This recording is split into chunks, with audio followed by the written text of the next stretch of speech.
Menteri Pertahanan Prabowo Subianto telah memproses lisensi frigat tipe Arrowhead 140 dari produsen asal Inggris Babcock sehingga bisa dibangun di dalam negeri dan melindungi kedaulatan negara.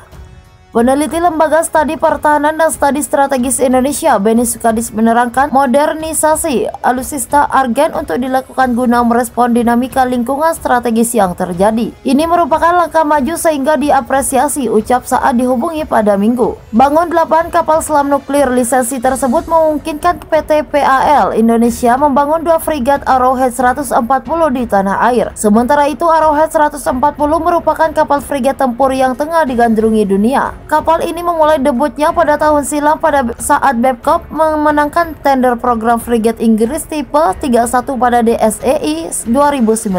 Benny mengatakan meski demikian perlu waktu untuk meningkatkan kapabilitas militer, sebab masih ada proses penganggaran, praproduksi, produksi, uji coba, dan seterusnya. Sementara menunggu, ia mendorong pemerintah menempuh langkah diplomasi untuk merespon keadaan terkini, yakni kehadiran kapal-kapal Cina di Laut Natuna Utara dengan mempertanyakan motif negeri tirai bambu, melewati dan beraktivitas di wilayah teritorial dan zona ekonomi eksklusif, terutama di perairan Republik Indonesia. Langkah-langkah lain yang dapat diambil Indonesia menurutnya seperti mengerahkan lebih banyak TNI Angkatan Laut agar berpatroli di wilayah ZEE guna melindungi nelayan saat beraktivitas sehingga tidak merasa terintimidasi oleh kehadiran kapal-kapal Cina dan negara lainnya. Keseriusan pemerintah Republik Indonesia dalam melindungi kepentingan nasional dan penegakan kedaulatan Indonesia, khususnya di wilayah Natuna, seharusnya menjadi prioritas utama saat ini, katanya.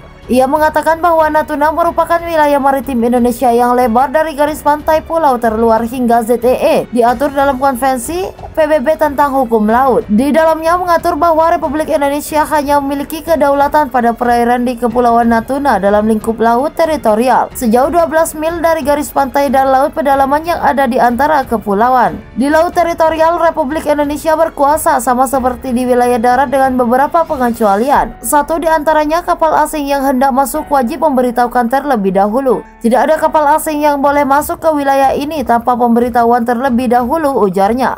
Aparat keamanan baik TNI Angkatan Laut maupun Badan Keamanan Laut diperkenankan mengejar dan menyetop kapal asing yang ke wilayah tersebut jika tanpa pemberitahuan sebelumnya karena mengganggu kedaulatan serta berhak memberlakukan hukum nasionalnya. Yang terjadi, terang Benny, kapal survei Cina dikawal Coast Guard dan kapal Angkatan Laut Kunming 172-nya berlayar ke Laut Natuna. Demikian dengan kapal perang Amerika Serikat, mereka memasuki kawasan ZEE Indonesia.